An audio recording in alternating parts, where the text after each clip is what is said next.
And a 5, a 6, a 5, 6, 7, 8. Which of the Pickwick triplets did it? Who of the crew would commit this crime? Mighty little brat, make a mommy go splat. It's a story pretty great for a nursery rhyme. Yes. Woo! Yeah. Ooh. Oh, we're such losers, man. Good evening, folks. Welcome to the podcast. I am Jade. And I am Erica. And this is Perfectly Marvelous, a podcast dedicated to the hit Hulu show Only Murders in the Building.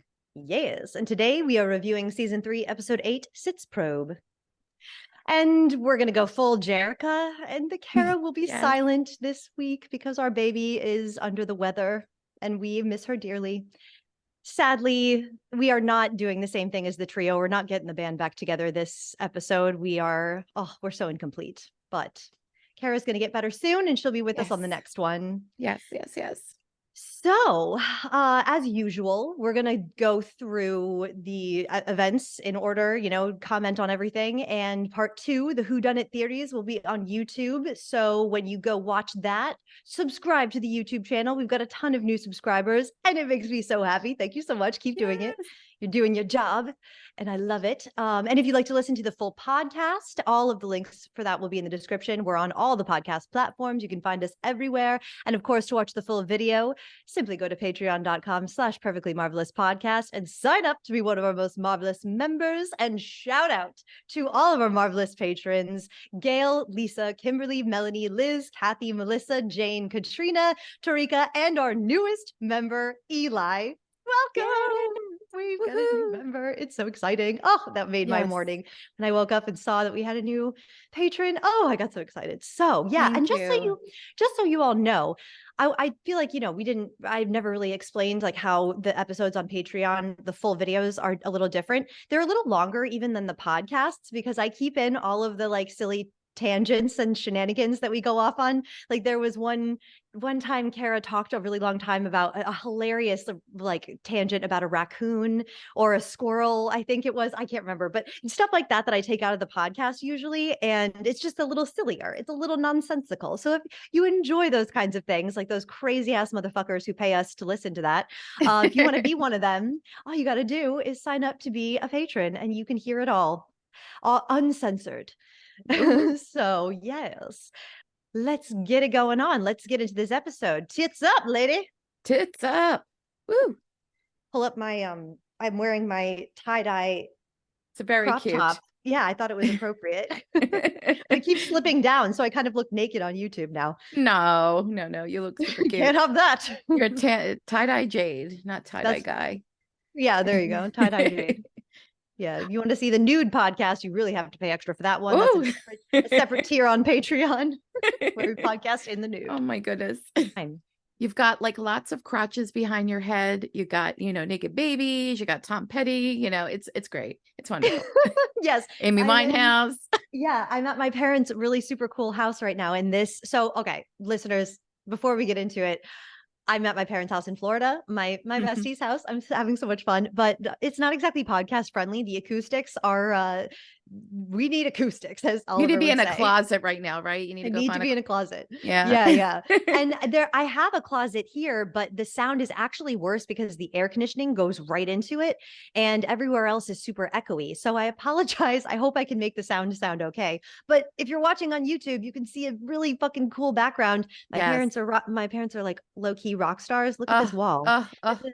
Their pool table room. So I'm podcasting on. Dying. I just want to listen to music right now. It's really cool. Yeah, I'm podcasting on top of a pool table. That's amazing. And it's pretty cool. Yeah, it's a cool setup. So you have bad acoustics, but you have really cool eye candy. I wish I could take this backdrop with me everywhere I go and podcast with it. So let us get into theories because I cannot contain myself anymore. It's like every time that we podcast now, we're like, we just want to get into theories right away. I know. And I started talking about them earlier. I can't. Oh, no, it's fine. We'll kind of backtrack a little bit. So let's go through the suspects, as in Tim Curry would say, one by one. So let's start with Dickie, okay? Because like you're saying, it seems like it's not Dickie unless he is the double bluff. I still feel like he's hiding something, but I don't think he's the murderer. I think that this was the point, like Kara and I were saying, that we are supposed to suspect, we are supposed to see Loretta get the wrong information and think, okay, for sure it's him. I got to throw myself under the bus. I think that that's all that there is going to be to Dickie, because if he was the murderer, like I said, unless he's the double bluff, because I thought it was going to be Loretta. I was totally wrong about that. Loretta ain't the killer. I'm bummed No, a little, that's but okay. we got some amazing Meryl Streep kind of, Hey, it maybe your like psychic connection, you knew she was going to confess to a murder. So there you go. Oh, well, There you go. both, yeah, Karen, that's what Karen and I were saying. We were like, we know that she's going to, well, okay. Be So first of involved all, somehow, but maybe right, not as have with her hands. Yeah. the caretaker of Dickie, or I was saying aunt, and Kara That's was like okay. mother, mother, mother. And as soon as I was 2 minutes into this episode, and I was like, well, shit. Wrong, It's Jade. okay. And then it turns out Dickie, and because I was saying Dickie knows that that's his aunt, and nope, he didn't know. So wrong It's on both okay. counts, Jade. I'm great. It's okay. It's okay. Look, I was bummed. they don't give us enough information. They throw a lot of things out there, but they don't give enough. So congratulations, Kara, baby. You were correct. Yay. I know. I wish she could be here to celebrate in I know. her being rightness, because it's I very satisfying know. when you're right. Very gratifying. I think she would be very humble. So I think she would Yeah. just go, she would like, okay, this is Yeah. great. I'm Yep. happy. I was happy for Kara to be Yeah, so me correct, because too. Me too. she knew it before anyone else knew it. She had said Well, it like on episode 4 or something. She's like, I think that Loretta is Dickie's mother. mhm. She remember the baby elephant story episode. What was that? 3 or 4? She knew it right away. So bravo, baby. You did it. Yay. Yeah. So, okay, no, I don't think Dickie's the murderer unless this is the double bluff. I would love to see him be nefarious and actually be hiding something and be Mm-hmm. lying through his teeth. I don't think that's where we're going, but hopefully. The one thing that I don't know about Dickie is he knows who was on that phone call. And that is very suspicious, because so what I think is the reasoning behind his upset throwing the egg and holding the handkerchief and crying is because he feels bad for not protecting his brother from Mm-hmm. the stalker or whoever, because he really thought it was Greg. Mm-hmm. He tells Mabel. So I think that that's what the I'm so sorry, Ben is about. Yeah, I agree. I But think you're right. why buy the handkerchief just to hold on to it? It seems very odd, this buying of the handkerchief. That's the one thing that I just can't. I got nothing. Yeah, I don't It seems know. like you would buy it if it was evidence against you. I mean, do you really think he bought it just to have the one last thing that my brother was clutching when he died? That's so weird. Well, It's got his I bloody don't fingerprints. know. I mean, think of it this way. Like he was selling his brother's possessions, and Uma, in all of her glory, comes in and says, "Hey, I got your brother's hanky. You want to buy it for 7 grand?" That was a great Uma Yeah, impression, by the way. and he and you know, and Yes. and then I mean, if I was so devastated from like this guilt and heart, and I have money, and like we know Dickie has money, he might want to take it because he take it than maybe somebody else. Like, because again, like he, even though like they kind of made a joke True. about it, like he was selling his brother's things, and he was saying like I forget what he said exactly to Mabel, Minimum like, bids. yeah, like but he was like basically saying how disgusting and gross it is to kind of like like make money off of like his brother and whatever it was exactly. But maybe, I mean, that's the only thing I can think of. Like if I were Dickie, I might buy it because I'd be like, no, this is my brother's. I don't want you to have it, or I don't want anyone That else is to have it. true. So I don't know it, but I am curious because the fingerprints don't make sense. The blood doesn't really make sense in his hand. I also, after watching episode 1 again, the noise of him falling onto the elevator was not very loud. It almost just sounded like it stopped. Like, do you rewatched it? I'm like, Yeah. yeah, it was kind of confusing, and I don't know if that was It's like accidental or maybe it's it's something else. questionable. That I'm assuming that was the moment that he fell and hit the elevator. Yeah, people are wondering what floor he fell from. I can't think that he fell from the penthouse if the He would thud have was so crashed small. through, Yeah. I mean, he did crash through in a but it second. Like it took a but minute, it but it took a minute, but it was like, yeah, I don't I don't know. know. I was looking at some of the things that Dickie said to Loretta. Like he said, Dickie, he had a fight with him, and Dickie was dead to him or something. Wasn't that what he said exactly when he was talking to Loretta? Like that's huge for them to have such a huge fight. And then, that there could be that part of that is part of his guilt. Like they had this horrible fight. They were never able to really reconcile. And then even when he came back from the dead, like Dickie looked really shifty. Like his eyes were like not like meaning anybody. He kept on looking. So I don't know what he was thinking about. And, you know, It reminded me of what Uma said, that there are three kinds of people. There are alive, dead, and dead to me. And I'm so glad that when Bunny died, she wasn't dead to me. yeah. We were on good terms and not in like a fight. And it really makes you think. I was like, wow, that's Mhm. all too relatable to Yep. not, don't go to bed angry Hmm. because you just never know. Call your friends if you're thinking of them. Yeah. But Yeah. yeah. Just grudges are stupid, Yep. Uh, so yeah, I'm not sure what Dickie knows, what he's holding in, but I feel like he's hiding something else. And I don't think he's the murderer, but there's something that he knows Hmm. it's something that he knows about Ben personally, that he probably covered up. I think that he was behind the toxicology report. I think that he covered up the whatever drugs were in Ben's system because he knew that Ben wouldn't want people to know he was taking the leading man cocktail or Hmm. whatever. That makes sense. So, and about the whole who wrote Death Rattle thing, now I'm thinking it's not Dickie, because I think that the thing that Dickie, I think I was sensing Dickie had been the cause of Ben's success in some big way, and I thought it was because he wrote the play that he was starring in.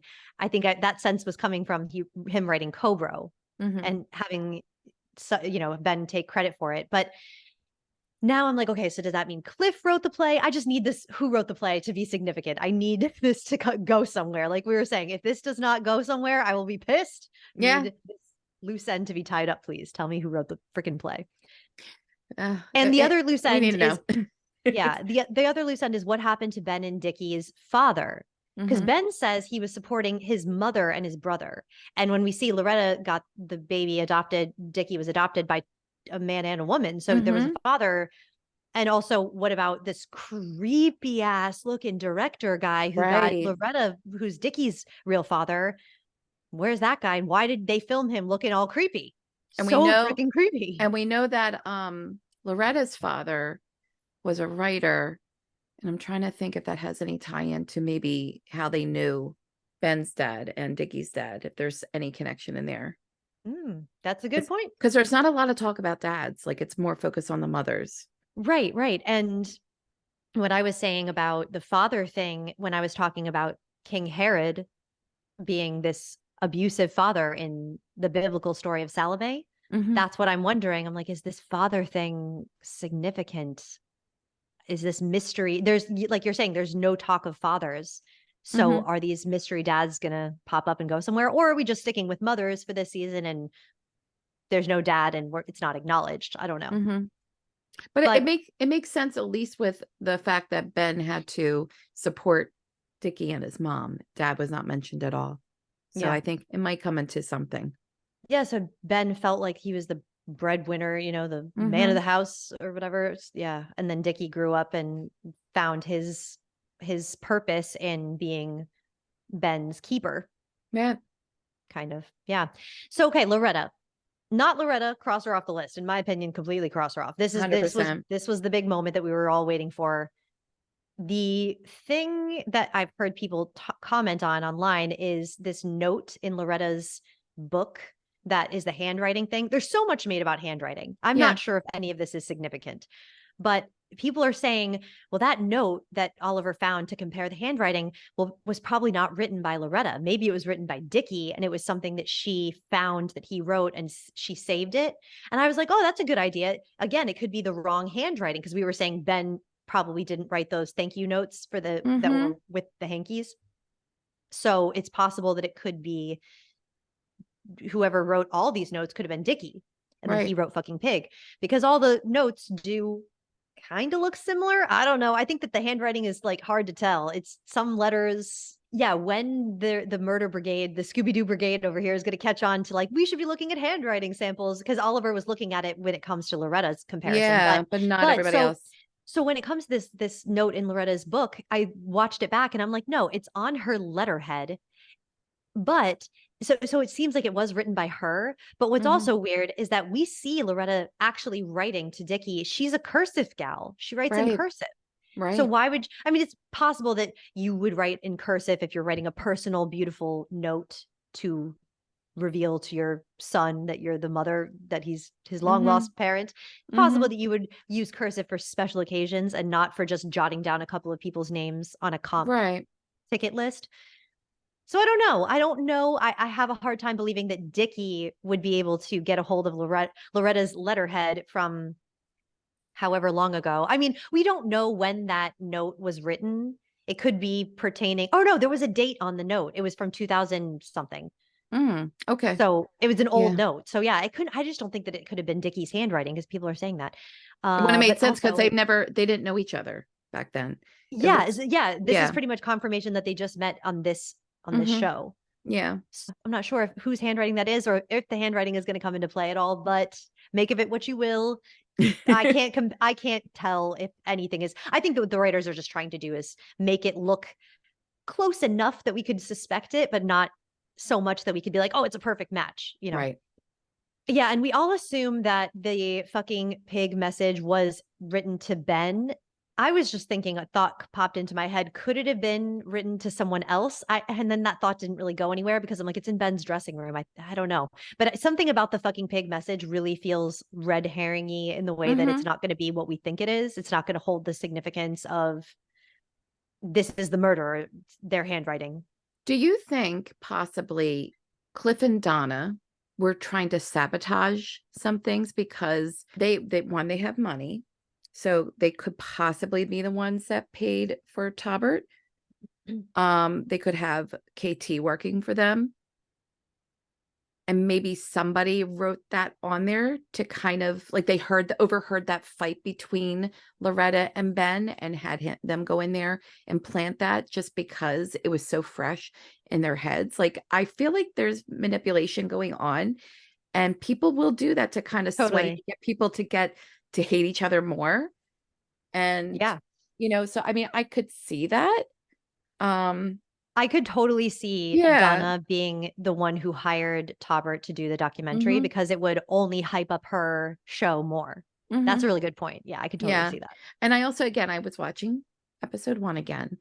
And when he went up to Cliff and Donna, and we talked about this when we discussed episode 1, he calls Cliff boy. And Right. he's like, my name is Cliff. He's like, yeah, that's what I said. You know, like, but then called him boy again. And it's just like maybe she's protecting him and like, no one's gonna like, undermine my son or speak down to him. It's just I feel like we're I don't want to say we're seeing things, but like you remember we were talking about the patter song and they like kind of looked right at the camera and then they shifted their gaze back and like put a little fake smile on their face that like they're like, wait, shit, this is really good. Maybe they thought it was going to like be a nightmare and it would fail. And that Yes, I whole said it. I said it about and the didn't have producers. anything.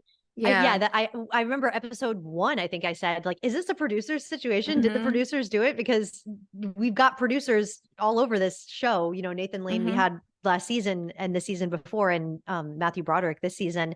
And these producers seem they seem pretty suspicious. It's definitely something that Ben didn't give Cliff any respect. Hmm. He called I him I boy, yeah, I feel like like overlooking him and this is, yeah, making him that not a like this is, thing. and again, and this is his big show. This is his first project that's his. Even though mommy is supporting him and funding it and everything, this is his baby. And like completely, disrespecting him in front of the entire cast was pretty disgusting. But going back to episode 1, like you said, Don and Cliff are going to make a meal out of this. Like that was mentioned. And then I thought about, and this is theory time for me, is that she mentioned somewhere, and I forget, I don't know if it was in this episode or that one, but like mentioned that this was the same theater as Splash, the musical. What if she was an investor and she's Mm. coming back for revenge or something? Ooh, wow. Like I'm Ooh. just thinking 40 Mm. years ago, when was Splash a musical? I don't know the dates, but I'm like, she's been in this business a long time. This is not her first, Broadway show. maybe there's some reason she's coming back. And we know that Splash, the musical, was a huge failure, lawsuits, people got hurt. It was a complete bomb in every way you could think of it. Like maybe that could be why she wanted it to fail. And how many times has Donna said this show, I'm Mhm. hemorrhaging money. This is more expensive. A musical Yep. is costing me all this money. Like she has, I don't know if it's meant to be a clue to us that like this is her reasoning, it's money Mhm. that she's after, or if it's her putting it way too obviously out there and it's like a red herring kind of thing where we're all supposed to think it's about the money and it's about something Mhm. else. What you're saying about getting back at Oliver though, I'm like, whoo, whew, that would be so nasty if this is That all a big would. revenge It plot for could be. Oliver. It could Poor be Oliver. because, Leave Oliver alone. well, because like this is, if Like Chris anything, Crocker right now. I agree, but like if who is Oh this going to no. hurt more? It's going to hurt Oliver the most because Most, yeah. this is his dream. This is his life, and he's trying to redeem himself, and it just is crashing. And I mean, I don't know what her reaction was for him to have a heart. I don't know if she wants him to die, but I feel like that it just feels like there's something in there that, you Yeah. know, So okay, yeah. let's think about it this way. In Death Rattle, right? Someone killed the mother. We don't know Mhm. the plot of Death Rattle, but the nanny says she wants to protect the children. From what? From the mother? Like she wants to protect children at all costs. I don't think that the nanny's the killer, just like Loretta's not the killer. So Mhm. maybe she's saying, I want to protect these children from being looked at as they're, please don't look at them as suspects. Like they're fucking babies. How are they gonna, Mhm. it's like an absurd plot that these three Yeah. babies are actually considered to be the murderers of their mother. But Mhm. there's a famous Agatha Christie. I think there's more than one. I think one or two. One of them is kind of like a locked, someone dies in a locked room and it doesn't make sense how the person died because no one was in there. Mhm. There's another one that kind of does the same thing a little different, but it is possible, right? It's not exactly Agatha Christie's best writing when she Yeah. does those things, but it is possible to like kill someone in a locked room. So are the babies really suspects or are they just being framed? Why did the mom die? We don't know, but there's a link to mothers, Donna, because she's the only mother that we get. Aside now we Mhm. have Loretta, but Donna's like the OG mom in this show. We know she's Mhm. Cliff's mom. And it was brought up on Instagram. I'll read the what the person said, but they said she because I keep saying that Donna's probably not Cliff's mother. I'm like, Yeah. there's no way. This is too weird. It's gross the way that they're making out. But she says that she has that line, I breastfed you up until you were 8 years old. Mm. And it depends on when I mean, if you adopt a baby, you could, I guess, in theory, breastfeed them if You you already can. had a baby. So there's ways. Yeah. Well, there's a couple ways, and even there's ways that it's like a tandem breastfeeding where you put like and people who have a hard time breastfeeding their children, it's like they fill them a milk container, or it's like a little container with either formula or breast milk, and they use this tube and they just kind of put it where the nipple is, and they can breastfeed. They're getting fed, but they're also doing that connection. Right. But I also like when you just reminded me, oh God, 8 years old. It's like child abuse. I'm sorry. I'm sorry. That's too old. That's too old. But it made me Yeah. think of Game of Thrones. I don't know if you watch Game of Thrones, but there's a character there who I think breastfed her son until like that age too. And it's just like, oh, it's really disturbing. It's really, really disturbing. Yeah, Yeah. it's Because questionable. breastfeeding is beautiful. It's wonderful. I did it. My kids were like maybe 15 months old, and then too much biting. It was too much. Nope. We had to kind of like, wean that off. But it's like, yeah. Hot takes. Oh my. Hot takes from breastfeeding Erica.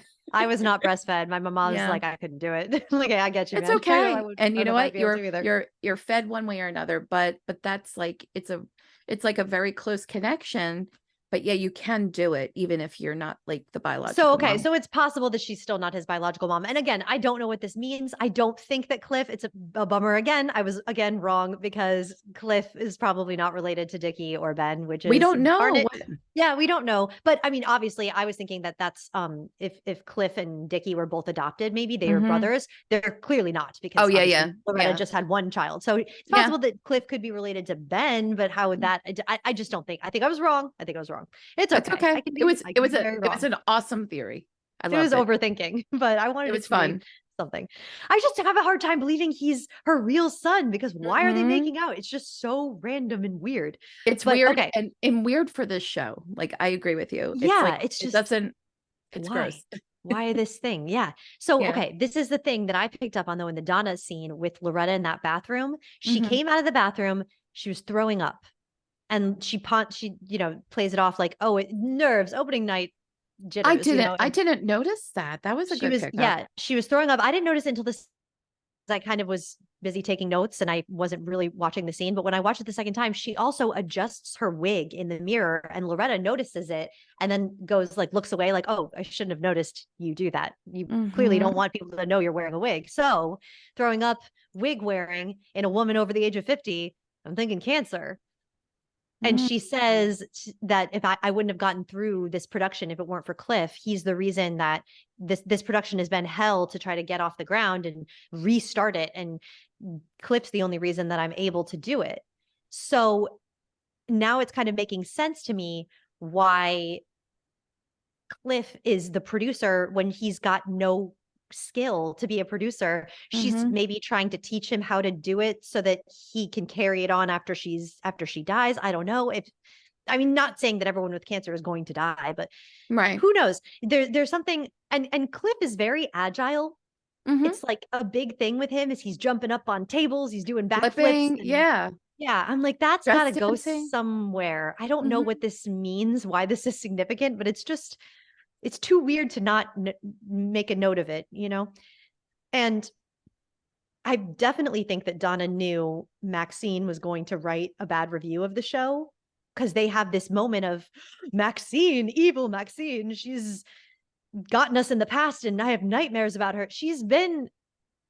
They've been down this road with Maxine writing Mhm. bad reviews about their plays. So, and then another listener feedback thing, someone alerted me to the fact that DeMeo is Latin for falling or failing. Mm. So Cliff's name is literally Cliff Falling. It's That's just a really little too cool. coincidental but it's hidden, you wouldn't know that unless you No, I like that. That's kind of yeah. cool. And okay, and then in Salome, not the biblical story that I was talking about last week, but the Oscar Wilde play that we see all the posters for in the theater, the mother is the one who tells Salome to request John the Baptist's head on a silver platter. It's the mother's influence over Salome that makes Mm. her cut off John the Baptist's head. I'm actually I can't remember if it's in the Oscar Wilde play or not. I think in the Oscar Wilde play it might have been Salome's own doing. Like she Mhm. has the agency to do that herself. But in other versions of Salome plays, the mother is a big influence over Salome. So maybe Donna is the one who put Cliff up to killing Ben, and that could be Cliff's handkerchief. Did Cliff and Donna get handkerchiefs? They probably did, right? Mhm. They're the big bosses. Maybe. So I don't know. Another thing that you were talking about, we can pretty much write Ty and Bobo off. Like when at this point it feels like a joke, right? For Yeah, Loretta to it was hilarious. yeah, for her to be like, well, I'm just gonna throw a name out there, Bobo. Yeah. And KT. KT, what a Yeah. bitch. Yeah. It's kind of like these people are clearly just here so that we can have names and faces to Mhm. bring up when we need to throw suspicion off of ourselves. But we know nothing about Ty, and he plays the father in Death Rattle. Hmm. So maybe this is the connection to, like I was saying, the King Herod thing, being an abusive father. Maybe whoever killed the mother did it, or yeah, whoever killed the mother, like they did it to either protect the children or the father did it and now he's trying to like frame the children so he's abusing the children that way. I don't know, just the whole mystery father thing and the fact that Ty has gotten no screen time. We know literally nothing about him. We Yeah. know a little more about Bobo's the comic relief and he's got popcorn In a and funeral, and he has got a mom with no he, foot. he's got a mom with no foot. He's got dick pics on the internet. He's just Yeah. silliness is Yeah. what all we know about Bobo. Yeah. But we know less than nothing about Ty. Yeah. They're keeping him so secret that I started to really overthink it. And I'm like, is this maybe, Are they gonna bring Ty out of the woodwork at the final hour? I mean, I would well, kind of be maybe like, they'll get, I hope they really? release, I hope we watch or get something out of those interrogation and interviews. Yes, right. Next week. Yeah, I'm Yep. hoping. I'm hoping We need to that's shed some light on all that this. hard work wasn't for nothing. Yeah.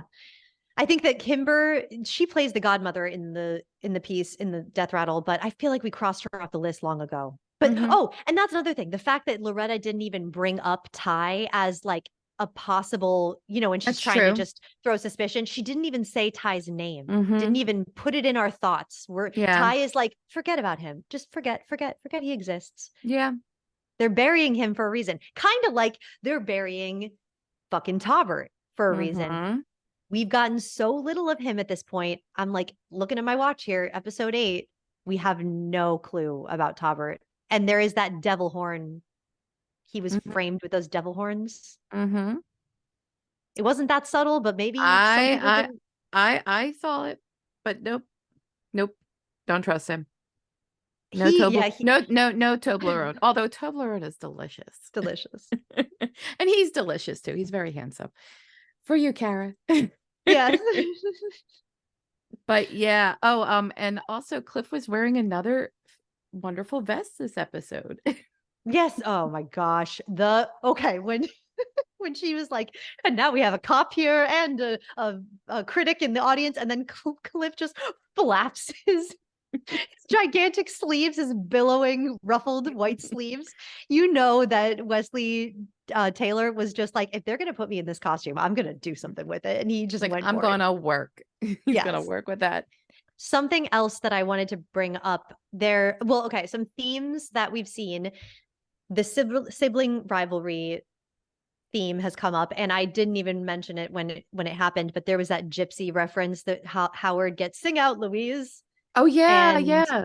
that's totally like a play about two siblings. Mothers and Yeah, mothers. and a stage mother, yeah, an overbearing stage Hmm. mother, and loving one sibling more than the other. One is more Hmm. talented, hogs the spotlight. Yep. So I thought that that was a cool connection. Very, very true. And another theme is this lighthouse, like beacon of hope Hmm. theme, and then the Statue of Liberty, which is kind of like a lighthouse, maybe liberation. There was a video that was put up by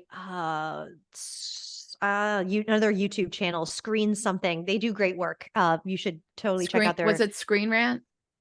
not Screen Rant, it was Screen Something. Okay. But they brought up that the Statue of Liberty, Loretta is that beacon of light for Dickie, Hmm. right? Like Loretta is Yeah. very compared to this lighthouse, but and so they brought up that Loretta is seen wearing the same colors as the lighthouse that's right behind her in the table read. She's wearing white and red, and then there's like a clear lighthouse that looks exactly the same colors right next to her. And I then love that. the first outfit that we see Donna wearing is this black and white striped look. And in that first Death Rattle poster, it's just black and Yeah. white like stripes. So That's very our striking. Yeah, that mothers compared to lighthouses, I don't think that that's an accident. no, I don't think so either. I like that. And then there's this theme of wearing masks that I keep bringing up from all these play references, like people putting on an act that's contrary to who they truly are. They're like putting on a facade. And cobras, right? They Hmm. shed their skin. Shedding layers could be shedding definitions of who we truly are, like what Yeah. Theo was saying, or it could be someone lying about who they really are. And I'm thinking, like, who is lying? Who is the con artist? And I think it's probably got something to do with Ben, because his personality is totally fabricated. Hmm. Oh, 100%. Like to the point 100%. where it's not even like he was a naturally always late person. He like made himself, he set his watch So back he could be so that, late. yeah, so that he could be that guy. Hmm. It's like, you know, I mean, a lot of his personality kind of came out when Oliver was kind of coaching him, like when he was doing his that work in his dressing room. yeah. Like he was a very insecure, nervous, kind of like, I don't want to say misunderstood. He still was he was a jerk, but like there was a lot of things that, he masked himself, as you could say, like in over the top, over like obnoxious, like the who farted, like who does that? Nobody Yeah, he was serious would do trying that. way too hard. Hmm. Yeah. But there's another poster that we see this 6 degrees mediocre college poster. We really started to see it a lot this episode. Mm-hmm. And the first thing that comes to my mind is 6 Degrees of Separation, which is a play by David Guerre. And it's all about, it was made into an amazing film with Will Smith and Stockard Channing. Check it out. It's such a good film. And it explores like classism and the disparity between the generations and the classes and how easy it is to fool people into thinking that you're someone else with just a charming facade. And it's all about this confidence trickster who comes into these people's lives and spouts all of this nonsense about who they really are. And it's all a lie. And they just weasel their way into these people's lives and totally take advantage. And I'm wondering if that has something to do with Death Rattle. It says 6 degrees mediocre college in this Mm-hmm. poster, and I just don't know what that could possibly mean. Obviously, it's not a real play. I looked it up. In the play poster, though, there's all these little like hammers at the Hmm. bottom of the poster. I just do not know how this could possibly be significant. But 6 Degrees of Separation also has this what that whole 6 degrees of separation, what it means is there's a theory that everyone on this planet is bound together, and Mm-hmm. by you can connect everyone to everyone else by just a trail of 6 people, Yeah. which I find very crazy to think about. And if this could be proven to me, I'm sure it's been proven, but this just seems crazy. But There's we could connect ourselves. Like we're connected through like, yeah, Jason and all, like, there's ways of doing that.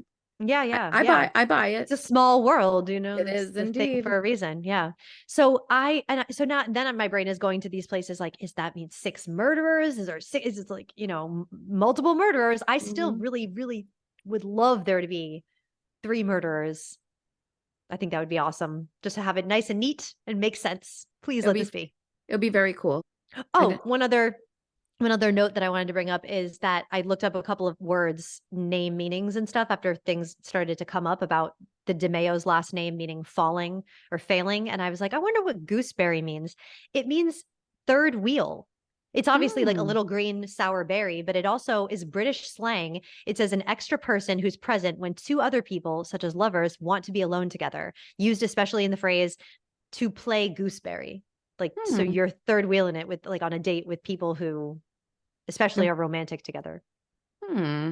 Thought that was interesting. I like that. All these threes.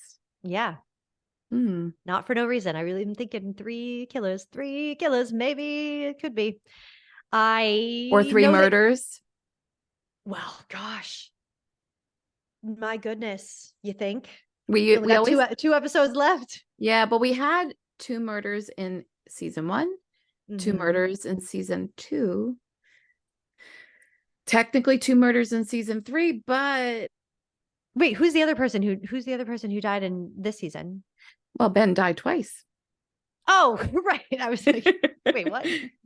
And now technically he really did, because there's a toxicology report that says he was poisoned. So Yeah, maybe that was right. So there's even been though, a lot of talk about maybe there yeah. being another murder. Yeah. So, and that was something, remember, I keep on going back, but when Ben came in saying that the hospital said he was dead, and that they're like, and when he said, like, isn't that right, Diggy? He's like, well, that's not what they said.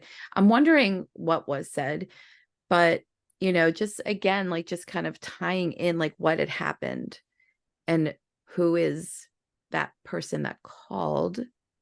I Who is think that that's person that called? I Also, there's because his tone changed. He's like, oh, I gotta go take this. Like, he like turned the douchebag off, and he really changed when he went into that, he like when talks he he had to talks go. in the third person. He says Ben's got Mm-hmm. to take this. Yeah, yeah, yeah. And he was going to go somewhere quieter, or yeah, it was. Yep. Yeah.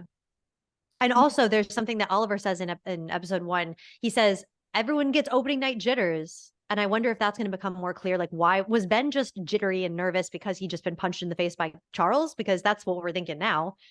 Mm-hmm. And also, I'm thinking that the reason that Ben was strangling Loretta is probably because Loretta was saying, Dickie, she cares for her son, and she's saying, get away from this guy who's treating you like shit. Because now I'm looking back on episode 1, like you were saying so Yeah. differently, because she says Ben maybe a lot of, or what does she say? She's like, he may be back, but he's still a fucking asshole or something. Like she Right, really, right. it's because I think of her. The only reason I can think now is because that's her baby boy. You're right, especially because, like, in the very beginning when Ben first meets her, he's nice to her. He's like, "Oh," but then he's like, "But don't upstage me." But then when they get to the party and the way he talks to her, if you get between two brothers, like, that brotherly bond, or Yeah. accused of somebody, then, you're in trouble. And maybe that's what linked that to that fight that they had. Maybe, that's what they were fighting about, was Loretta saying something about how Ben mistreats Dickie or something. Maybe that's why they had that fight. I'm like sure of it at this point. Yeah, yeah. That's totally because that's the name of Loretta's game. Get in this Mhm. show so I can be next to my baby boy. After this opening voiceover we got from Loretta, it's all about Dickie for her. It's all about Mhm. the love of Dickie. Yeah. I Okay. think that she got, into Oliver as well, thinking, oh, well, now the show's not going to happen. So maybe I can get a little Gets hey, something out of it, a little yeah. romantic connection out of it too. But yeah, Yeah, I yeah, it don't seems I like don't I don't think there was any, like, ill intent towards Oliver. I think that just kind of that no. must have just happened. Loretta's not nefarious. Loretta She's not the Loretta villain. is a good she's good. Yeah. Yeah. Yes, she's a good egg. Yeah. Poor little, oh gosh, oh man, she got arrested. No. Oh, I need the next episode I really need there to not be like a whole long thing with Oliver having a heart attack. I need him to just like get better really quickly. I have a question. They still have not shown the wedding scene. Do you think maybe it was a fever dream or a heart attack dream?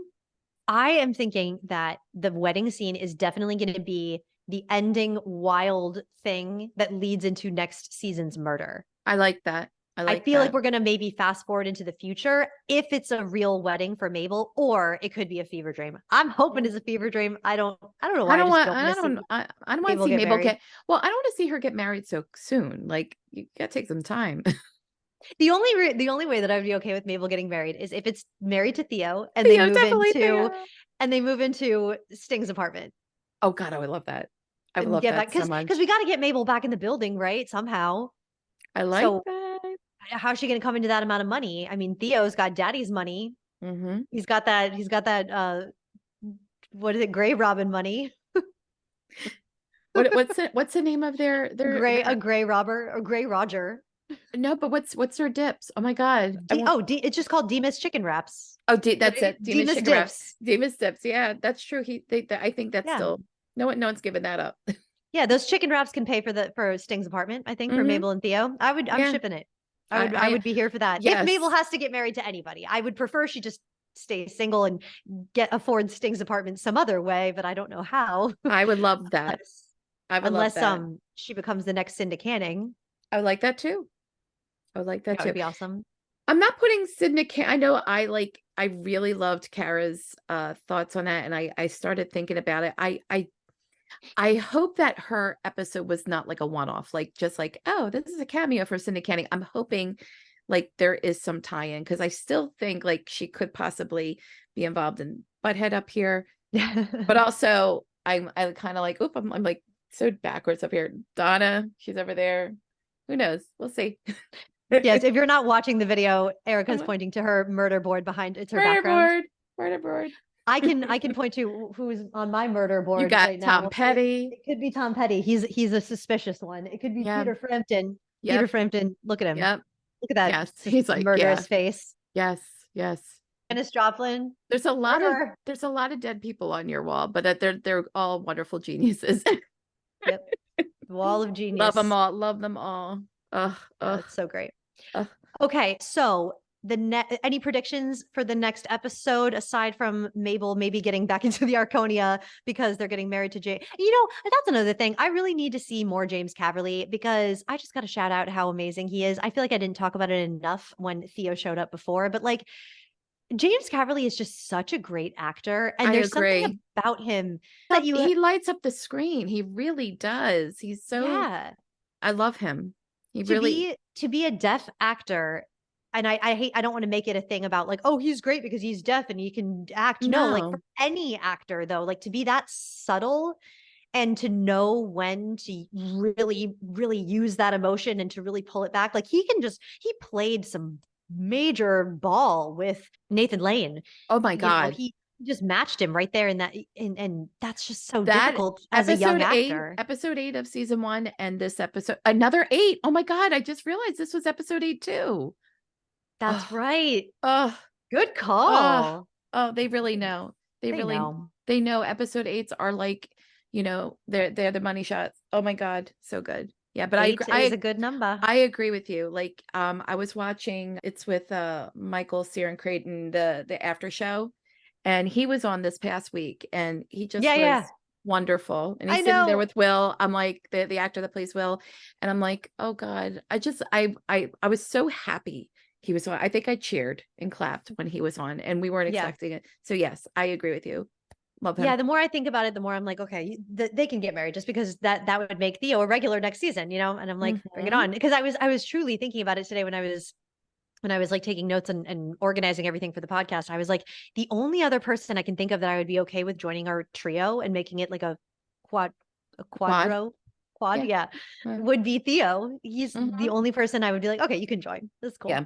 I love him. Howard could be like a special guest. I love him. Yes. But he's Yes. So, okay, next episode. He's a lot of work.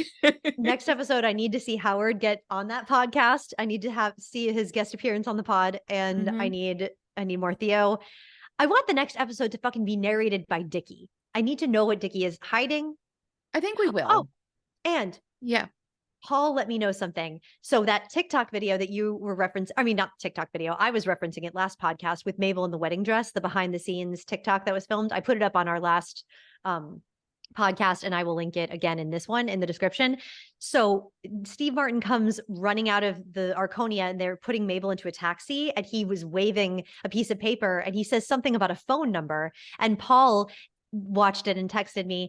He's saying, I got BB Newworth's phone number.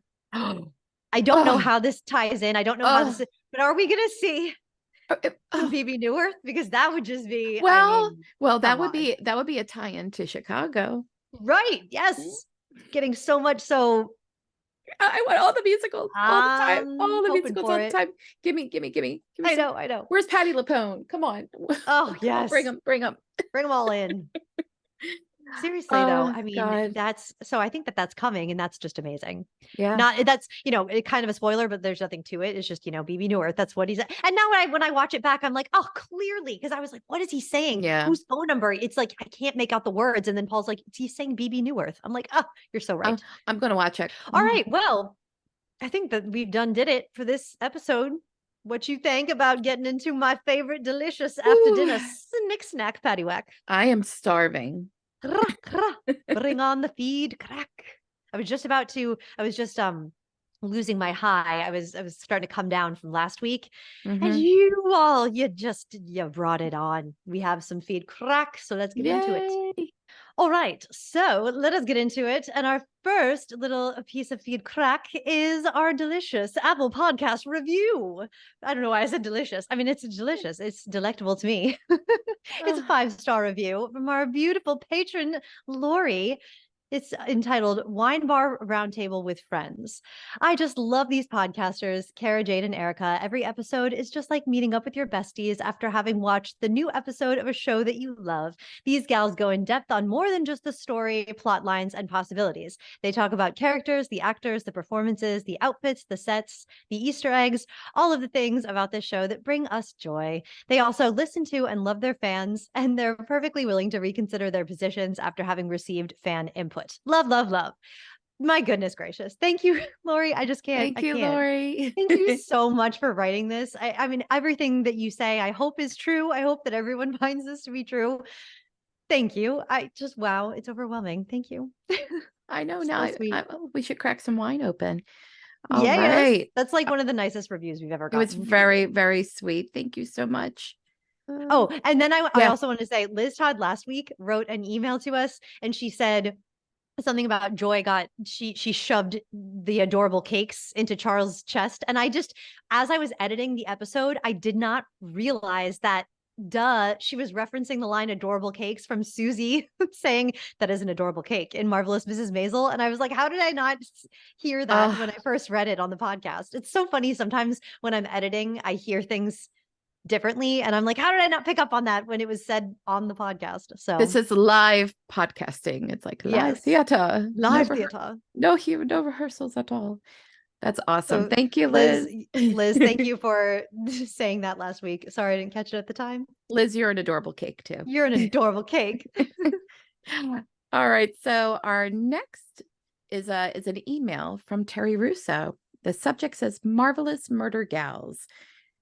And it was meant to be a compliment. I always like that old-timey word gal.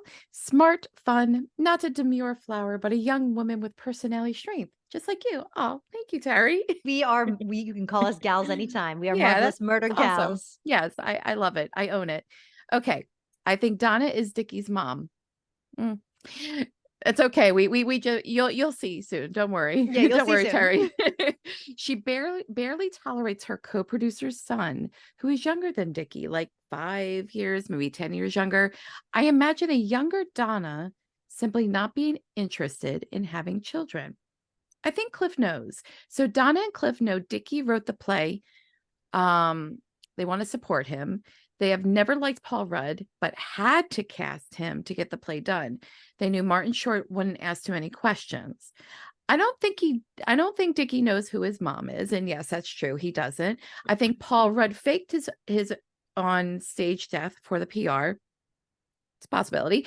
One, he was nervous about Teal. That's what I was saying. I had that thought too. I did. Yeah, and that could definitely be a possibility. It still could be possible. Yeah. There's a lot of things I've seen like kind of mentioned on the I'm not digging, but I've seen some people saying like, similar things like you, Terry.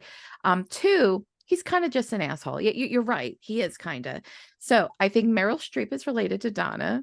The aunt card is from Cliff. Donna never thought much of her poor actress relative, sister, cousin, but Cliff looked up to her.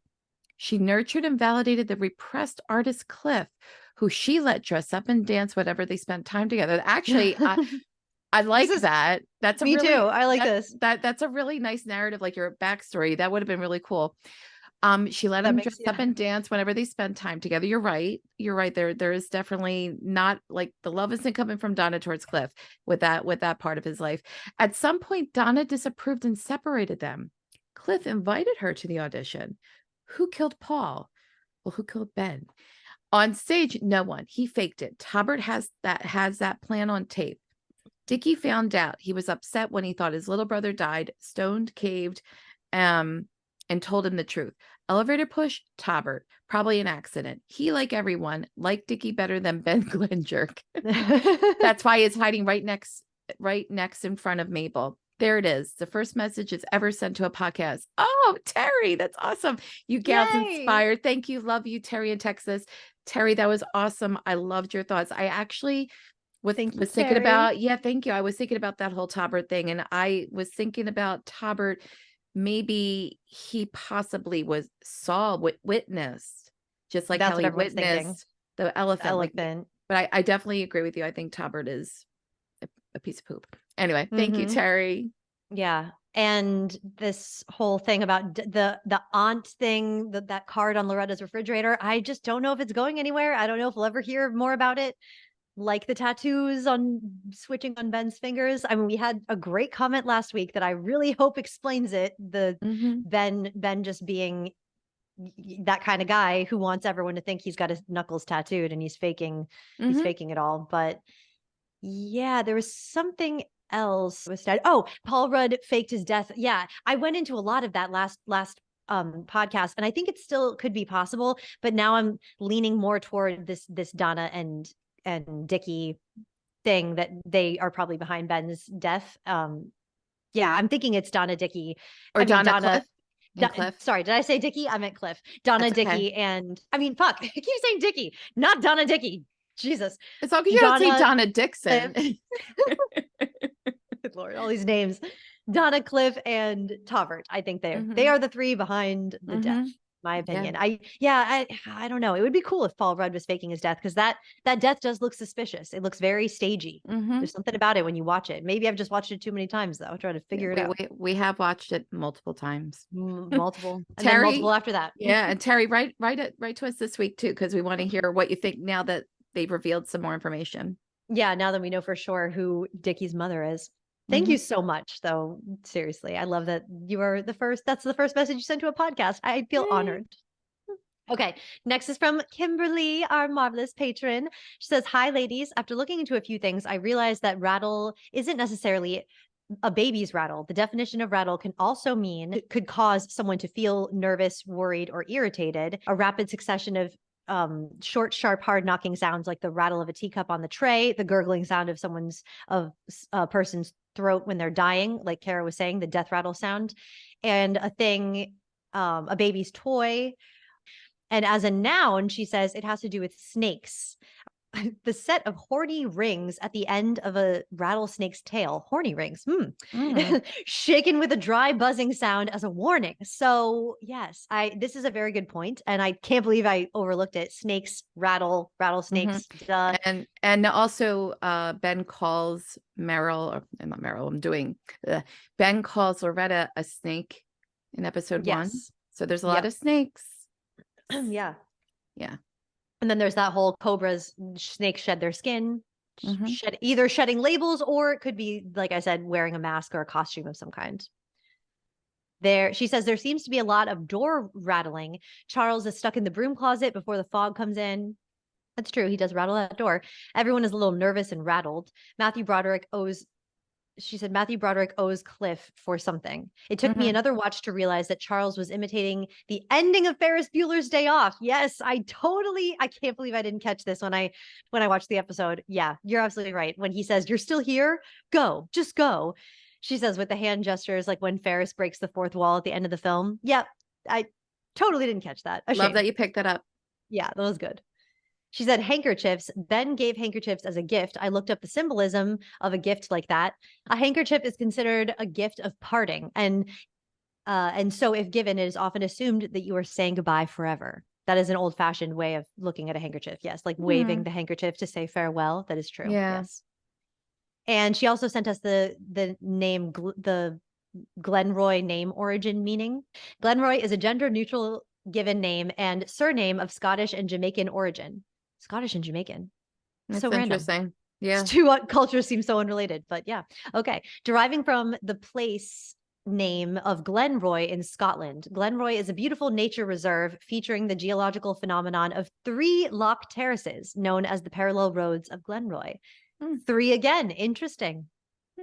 Okay, well, Interesting. I will say this. I don't know how much the name meanings come into it because in interviews with John Hoffman, he said we had to pick the Ben Glenroy name because they have to when you write a TV show, you have to go through name like trials, and if there can be anyone found living in like the state of New York, for example, named Ben Glenroy, then you can't use that name because it puts you up like in the line of fire for like a lawsuit, maybe if someone wants to say Gotcha. you're writing about me, like the coincidence is Mm-hmm. too great and that's, you can't use my story or something. So they have to they send their scripts to these people to like check them, and they always look at names and see, and so they basically went with Ben Glenroy, John Hoffman said, as like a 6th or 7th option.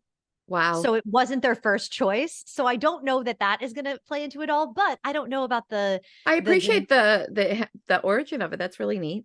yeah, it is. I mean, it's good to know, but John Hoffman did say that. I don't know if this is the same thing for Cliff and Donna's name, the DeMeo name meaning, but Mm-hmm. we'll see.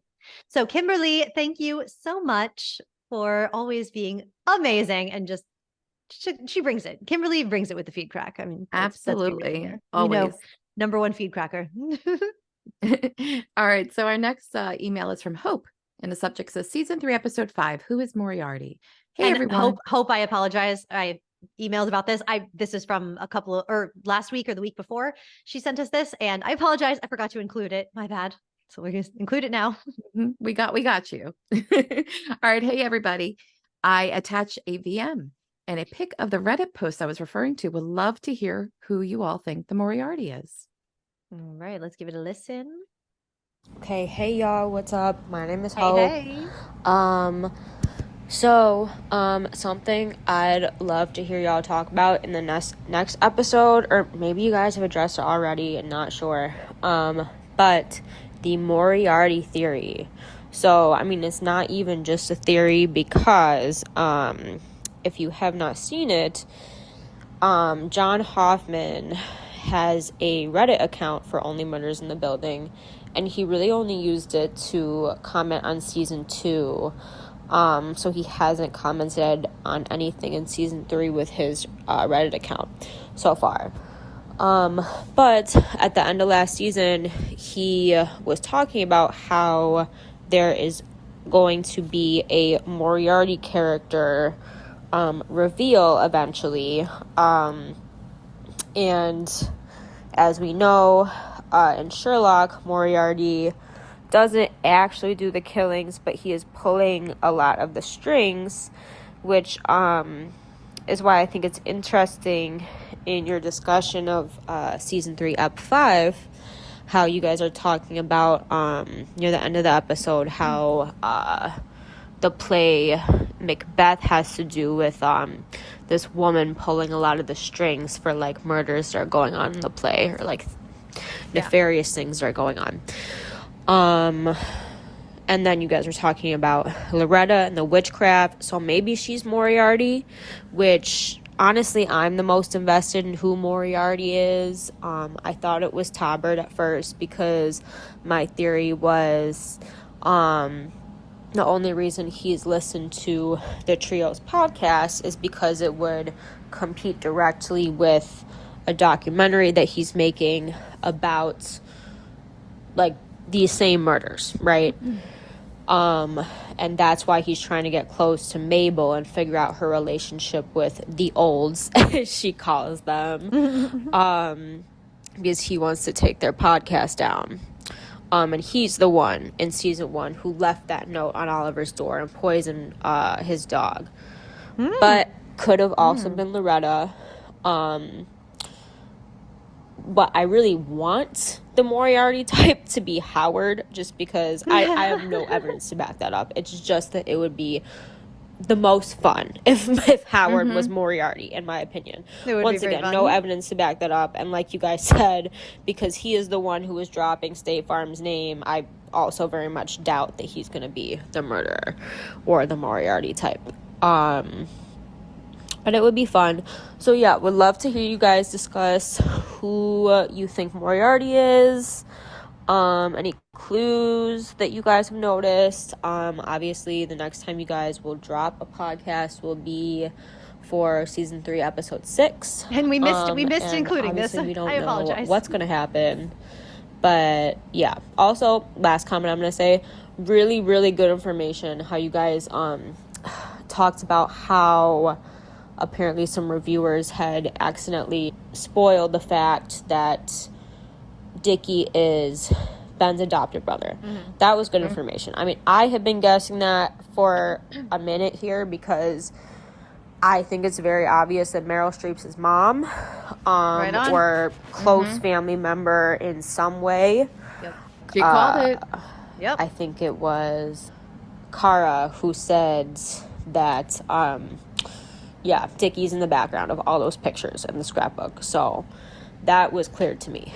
But literally, like, my dad and I were watching the episode and we paused on every frame of those pictures and I was like, Dickie, he's in all of them. It's him.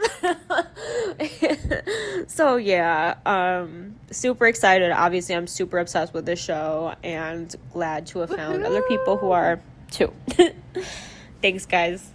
Thank you, Hope. Oh my goodness. I'm so sorry, Hope. I forgot to include that you've had to wait a while to hear this, and you're probably wondering, God, why are they such jerks? We'll give her all the sparkles. That was really great though, because even though that was a few episodes back, like we've had a lot of the things that she talked about, she's going to find out that she was right.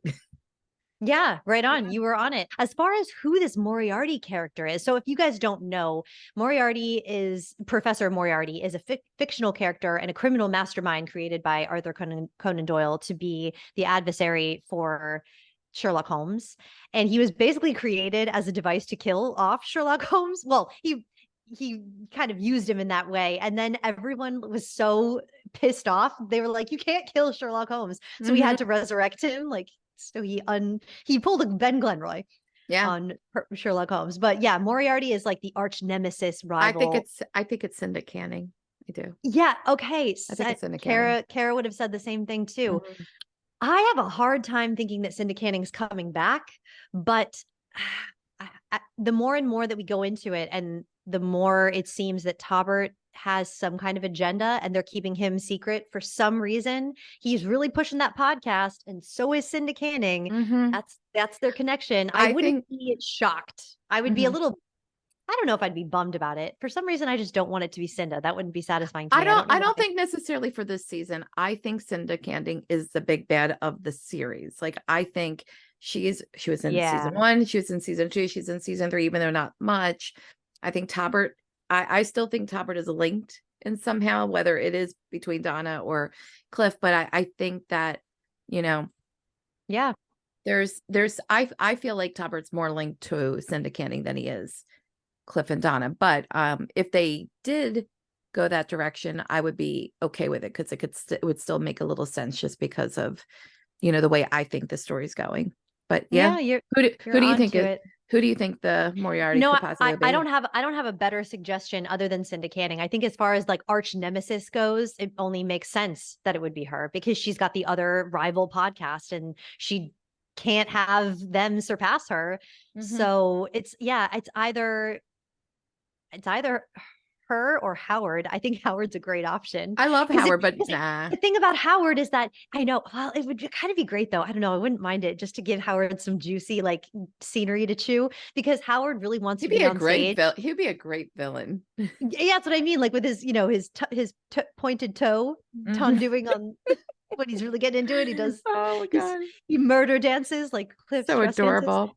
So adorable. Because Howard wants to be on stage. He wants to perform, and the trio just won't let him. Like Mabel doesn't even want to let him on the podcast. So I could see it.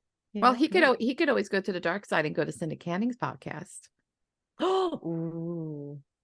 Okay. I would be totally here for that. If Howard and Cinda teamed up. Yes. That would be awesome. Oh my God. No, Nailed it, Erica. We'll see. We'll see. All right. Oh man, this is great. I'm getting high. Here we go. Oh. So we had 2 comments from season 3, episode 6, Ghostlight. The first one on YouTube. So this first one is from Summer Nasser. I have been under the assumption that Cinda Canning's character this season is making fun of Gwyneth Paltrow. 100%. That is some goop shit she's been talking. Absolutely. Indeed. She got in trouble for selling jade eggs for in between the legs, and she claimed it cured health things that there is no significant proof for. As well as the whole vibe. Yeah. Also, that whole vibe reminded me of Gwyneth. That doesn't mean Cinda and Dickie aren't connected, though. Yeah, she was doing like steaming vaginas and all this other stuff, and people were like, what the hell? And she sells things like holistic things that are like thousands and thousands. It's made for very upper, Yeah, I know about the goop conspiracy and everything. I don't follow it too closely, but that's really funny, the jade egg connection. Because again, this is why I firmly believe that that's not a connection, because I think it was an invention of Tina Fey just being an awesome improv artist. It's a possibility, but that's very funny. Yeah, thank you, Summer. Totally correct on that. Yep, thank you. Okay, and Doug Ferd says, I think I've cracked the refrigerator Aunt Loretta card shapes. The Merry Christmas Aunt Loretta note is written on the back, so the shapes are just letters going right to left and backward. It simply says Christmas on the flip side in artsy lettering. I mean, you could be right. You could be. I've looked at this shape so many times. I have got no idea what it is. I kind of hope that it would be my first idea. Christmas. Cool. Right? I mean, it says Merry Christmas on the card. Merry Christmas, Aunt Loretta. So I don't know. Thank you hopefully, for doing all that. Yeah. Hopefully, Doug Ferd, you were correct in that. Absolutely. All right. And then this is a comment from Muffy0525 from season 3, episode 7, Cobra.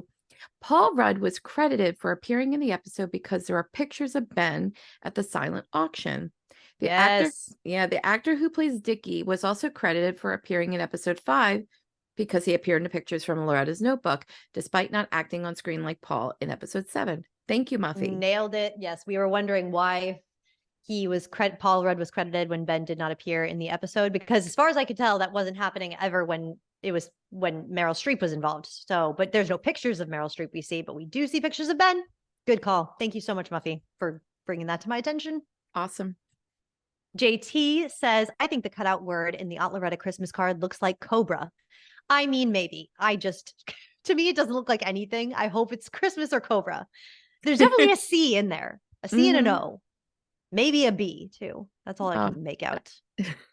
It's too much. All right, Sharia So much. Cole 7114. Hi, Jake, Karen, Erica. This was great. Hi. Hello. I love listening to all your theories. I was so fixated on them bringing up Lucy in the first episode of the season and then never mentioning her again. However, listening to Jade discuss Agatha Christie, it's probably just another throwaway line that probably doesn't come up again. I think so. Yeah, I think so too. Taubert is most definitely working for Cinda. Him bringing up Bloody Mabel and his recording equipment just screams Cinda to me. I agree. So I think Taubert is working for Cinda, and maybe Ben found out. They argued about it, and Ben fell, and Taubert, like the elephant, just stood there and watched him fall to death. I agree with you. I think Sherry Nicole or Sherry Nicole, you nailed it last week. You and JT are on it, always on it. Yes, that I love makes this. sense. And he was the only one that wasn't at the party, right? Yes. He was not at the party. Kara said he was in one of our episodes, and I was like, I haven't checked. And Kara was like, no, he was there. He just didn't have a camera. And I'm like, no, he was not there. He was not at that party. Yeah. That's why he's definitely, damn it, Erica. It was your first guess. And I think that you might be right. I mean, whatever. It's not like a contest. No, it's not a contest. I was oh so very wrong. And I mean, okay, I knew Loretta was gonna, I knew that she was gonna do the false confession thing. I just thought that it was going to be because she's protecting the murderer, and I don't think Dickie's the murderer. Listen, so, you're so deep in pulling all that rich, amazing material from all those plays and posters and Easter eggs that it's true. It's true. It's okay. I get a little bogged down in that. I do. No, you're crushing it. You're totally crushing it. Well, okay, Sherry Cole, you're crushing it because Taubert definitely working for Cinda, and Ben found out and got pissed. I think that is so plausible. I love it. The plausibility just overfloweth. Yep. I love that thought. I like it too. Okay, Eric Crush says, I used to think that the 3 triplet babies was Dickie, Ben, and a Ben twin because one doll has blonde hair and one has a red mark on his face and the other has dark hair, no red mark. Wow, you really looked closely at that. I didn't even notice the hair thing. Okay, what if the no red mark, dark hair triplet baby symbolizes Cliff? Cliff and Donna's last name is DeMeo. See, this is where it is, which means descend or fall. And his first name is Cliff. Also, what if KT had something to do with Girl Cop? There was rat poison in her office and then the killer fog machine. They just mention Girl Cop so much. I don't know. I have so many theories. Maybe they all did have a part in Ben's death. Maybe. Love your content and your play knowledge. It really helps. Keep up the great work. Oh, thank you, Eric. Yeah, that rat poison is significant now that you brought that back up again, too. I agree. And also, rat poison is sweet. So if you put it in, isn't it like ants poison and rat poison? I think I learned this from 9 to 5 when they confuse skinny and sweet and use rat poison in the coffee. Oh my God, you're so gotta watch that movie again. Yes. Dolly. I thought it was Skinny and Sweet. Oh God, that movie. Ugh. Dolly Parton. That movie shaped me. That movie shaped me. Yes, it totally did. I feel like it shaped me too. To hate mean bosses and yep. Damn. Yeah. We get each other so much on like all of our references, Erica. We love everything the same.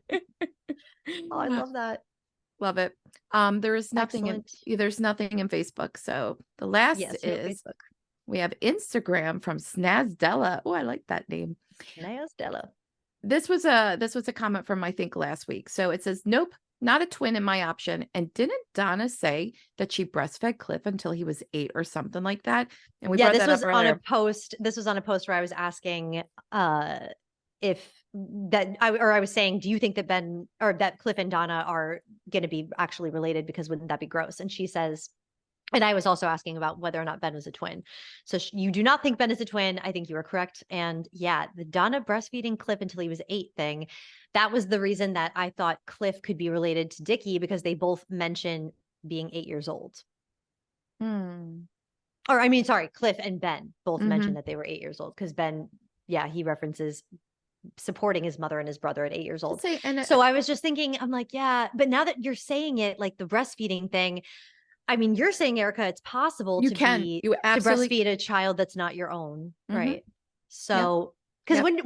when Snaz Della here just put it so plainly, didn't Donna say that she breastfed Cliff until he was 8 or something? Like, pretty much case closed. That's his mom, right? It does seem like, well, yeah. Yeah, I don't know. We'll see. I hope. See. Yeah, I don't know. I think I try to block that little I know it's statement out just of so my brain. It's that's why just gross. I need them to not be related just because it's so weird and unexplained. And I wonder if they just did it to be funny, because in my opinion, kind of not that funny, kind of just more like ew, you know. It's really gross. Really I feel like makes that's me the general uncomfortable. consensus with this Cliff Donna relationship too. Not a lot of people think it's like knee slappingly funny. Incest Kinda is just not weird. cute. Weird Yeah. relationships with mothers and sons. What is that? Oh my God, Adonis? Is that no, not Adonis. Oedipus, right? Oedipus, right? Which is the one, the son who killed his father because he was in love with his mother. Oedipus. Oedipus, my God, my brain. My Siri just turned on the computer, so it cut out your sound, and I was like, "Stop it, Siri! I You're can't hear fine. Erica." I She's just asking me a question. I like threw in like 3 references that didn't go together because my brain's so tired. But yes, Oedipus complex, like, where the son's Yeah, in love with the mother and the father was killed, and there's no yeah. dad. Oh, There was also that yeah. mention of Oliver saying he's gonna gouge out his eye with a spoon or something, and that's what Oedipus did. So I want connections. I mean, see, this is where I go too far with my references. This is where I should stop We're reading going in. plays. Yeah, we're going in there. We're going in there. I could just do it for days. What All do you day. want from me? All day. Oh, what do you want from me, people? All right. Next, we have a voice message from Kimberly Rizzo. Oh, I'm sorry. I forgot to read this when I read her other feedback. So apologies. But here she is. Yay, Kimberly. Yes, more from Kimberly. Always Actually, it was a Kimberly sandwich. There we are. There we are. Yeah. Who doesn't like a Kimberly sandwich? I love a Kimberly sandwich. Early in the evening, late in the morning. It's a good sandwich. And feed crack. I think this is worth noting that I'm rewatching the scene with Matthew Broderick and Cliff and Donna and how they met during Hurricane Sandy and stayed at the Ritz for 2 weeks and said the minute Cliff called, he dropped everything. He would do anything for him. So that makes me suspicious that maybe they're covering up something that Matthew Broderick did. I don't know how that ties in with the new murder. Hot takes. That's something worth looking at. I heard that too, and you know what? I think we just forgot to talk about it. But it's either a throwaway line to make it funny with Matthew Broderick. But you're right; like it was so weird. It was weird. It's true. Yeah, that moment. I think it's another weird writing thing where it's like meant to be funny, and just, if it's not your humor, it's not your humor. But no, we're super sleuths. We're taking everything as a clue. Yeah, I know, right? You're supposed to, because when you don't, that's when the Jan happens. Because with Jan, I was thinking to myself, oh, no, but that is crazy. Don't go there, Jan. No, it's Jan. What? And then all of a sudden it was Jan. And I was like, damn it. It was Jan. I didn't want to believe it. So sometimes you just have to go a bridge or two too far in this show to get to that theory. Because y'all, they're gonna drop a reveal on us that's just batshit. Like, we didn't see that coming. This show always does it. They're gonna do, even though I kind of knew it was Poppy, it was still a big like moment. It was great. They do reveals really well. So you have to expect the unexpected. Thank you, Kimberly. I also just love that Kimberly records her voice messages like during watching the episode, and she doesn't even pause it. Just like you can hear the music in the background. It just like sets the scene so nicely. It's immersive.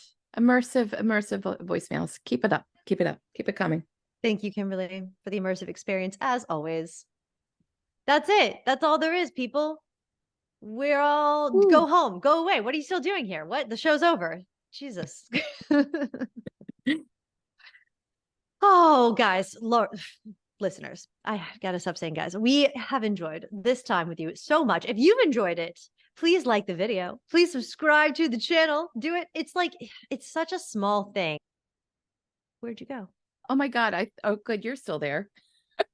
Give me a second. Erica just lost power, y'all. Can you hear me? Yeah. Listeners, what just literally happened was Erica her computer just went poop. Bonkers. Yeah. Yeah. And now you can only see me for some reason, but we can still hear her. Yay, I'm still So here somewhat. you still hear somewhat. So Yep. it'll just be my face and Erica saying goodbye to everybody because literally the only thing we have to do right now is sign off this damn bitch. So Yes.